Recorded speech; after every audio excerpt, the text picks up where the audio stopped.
5 years ago, I was on this stage to talk about the relationships between humans and machines. Today, I'm here to talk only about the relationships between humans. I regularly say in my lectures on artificial intelligence that humans will always have a monopoly on evil. It's not a threat, just a reminder that people choose. We're not algorithms.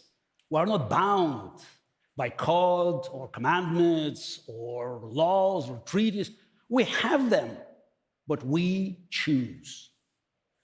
So let us talk now about the choices we make, about things in black and white, about Russia's war on Ukraine, and about good and evil. My life experience prepared me to identify evil at an early age. Not my life as the chess player, not even as the youngest world champion in history. No, my relevant experience is where I was born and raised, in what Ronald Reagan accurately called the evil empire, the USSR. As a young star in the chess-crazed Soviet Union in the 70s and 80s, I had many privileges my competitors did not. I could travel to the West, outside of the Iron Curtain, where it was obvious to me very quickly that they were the free world and we were not, despite what communist propaganda told us. I eventually got into trouble for sharing these views, what late American civil rights hero and Congressman John Lewis would have called good trouble. My criticism of the Soviet system and my praise for America was bad enough. But what was even worse, because where it was published. My comments were almost as of a scandal as Soviet movie star Natalia Negora's nude photos in Playboy in the same year. I felt I had to speak out, to use my fame, to push the envelope of free speech in Gorbachev's collapsing empire. The next year, in October 1990, in my World Championship match against Anatoly Karpov in New York City, I refused to play under Soviet hammer and sickle and demanded to play under Russian flag. The USSR staggered on for another year until it disintegrated on Christmas Day, 1991. What a great moment in world history. How we celebrated. The evil empire had fallen and the future looked bright. And yet, 8 years later, on December 31st, 1999, a former lieutenant colonel of KGB became the president of Russia. His name was Vladimir Putin. How this happened is a long, painful story. And in fact, I wrote a book about it in 2015 called Winter is Coming. Not an original title, I have to admit. But I'm a fan of Game of Thrones. And also, I felt it was appropriate because it was a warning. The subtitle was more important. Why Vladimir Putin and the enemies of the free world must be stopped.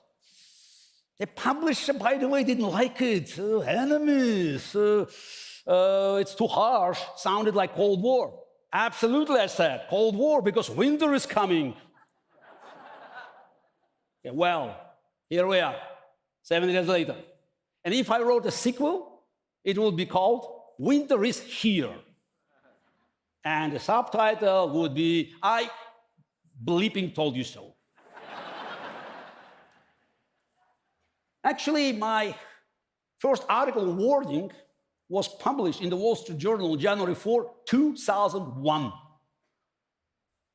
I saw evil because I heard evil. Putin was telling us what he was. All we had to do was listen. When Putin said that there was no such thing as a former KGB agent, I knew Russia's fragile democracy was in danger. When Putin said that the collapse of the Soviet Union was the greatest geopolitical catastrophe of the 20th century, I knew Russia's newly independent neighbors were at risk.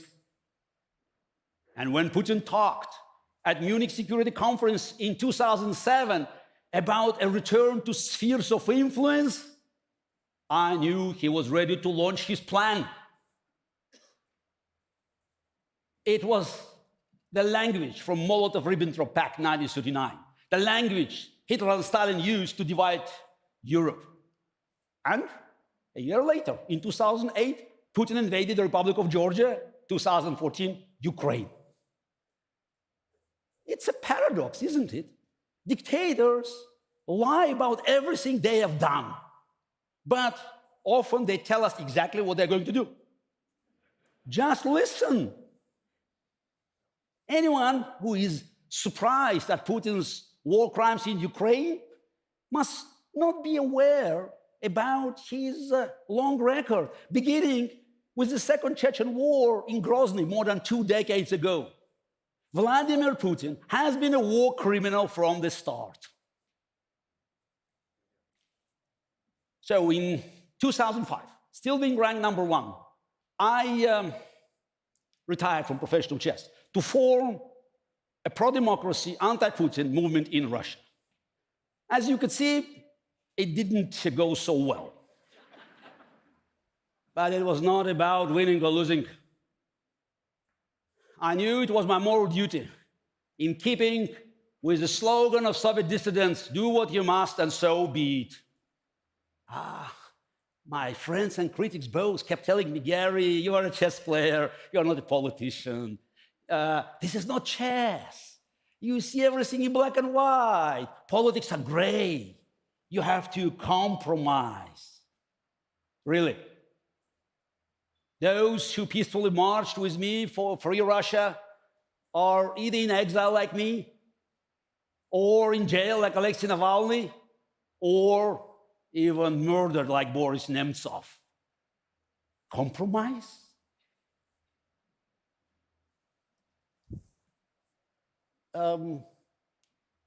Not black and white?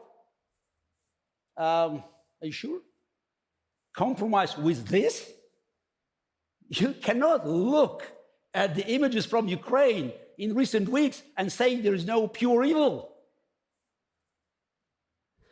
Mariupol destroyed, Bucha slaughtered, Kramatorsk train station massacred, and worse is yet to come. And these horrors are not from Poland in 1945, not from Rwanda in 1994, not Aleppo 2016. This is Europe this week. How could this happen? How did we forget what evil can do? We have lost the generation that saw World War II firsthand. Otherwise, we reserve absolute evil for fiction.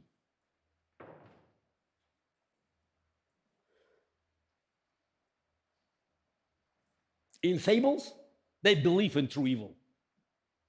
Good is harder to define. There is no pure good.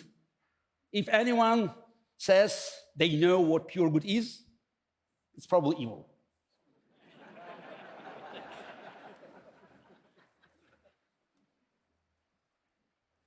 In fantasy tale of hobbits and elves and dwarves, there was an idea that good comes in different forms and shapes, often in conflict, but they had to be united when facing absolute evil. Good will disagree. Evil says, no more disagreements, ever. That was life in real Mordor, the Soviet Union. That's what Putin wants for Russia and the world. We celebrated the end of the Cold War, but for too long. We forgot that evil doesn't die. It can be buried for a while under the rubble of Berlin Wall, but it grows back through the cracks of our apathy. We called it diplomacy when Putin was embraced by the leaders of the free world as equal despite his crimes. We called it engagement when we bought trillions of dollars in Russian oil and gas, money that built Putin's police state and his war machine. Let us call these things what they are. It was appeasement, it was collaboration. These days, we prefer to focus on domestic issues. We argue about the past, we fantasize about the future, while ignoring the present. Once the move is made, you cannot change it. Acknowledge the wrongdoings of the past, but do not pretend it can be fixed. It's the present that must be fixed. The heroes of the past were far from perfect, but the world we live in is better because of them. We too cannot be perfect, but we must always try to be better. As a chess player, I know that strategy is the future impact of present decisions. However grand our plans are for 2, 5, even 10 moves ahead, it's the move that we make now that determines that future. Ukraine is now on the front line of the war, global war of freedom against tyranny.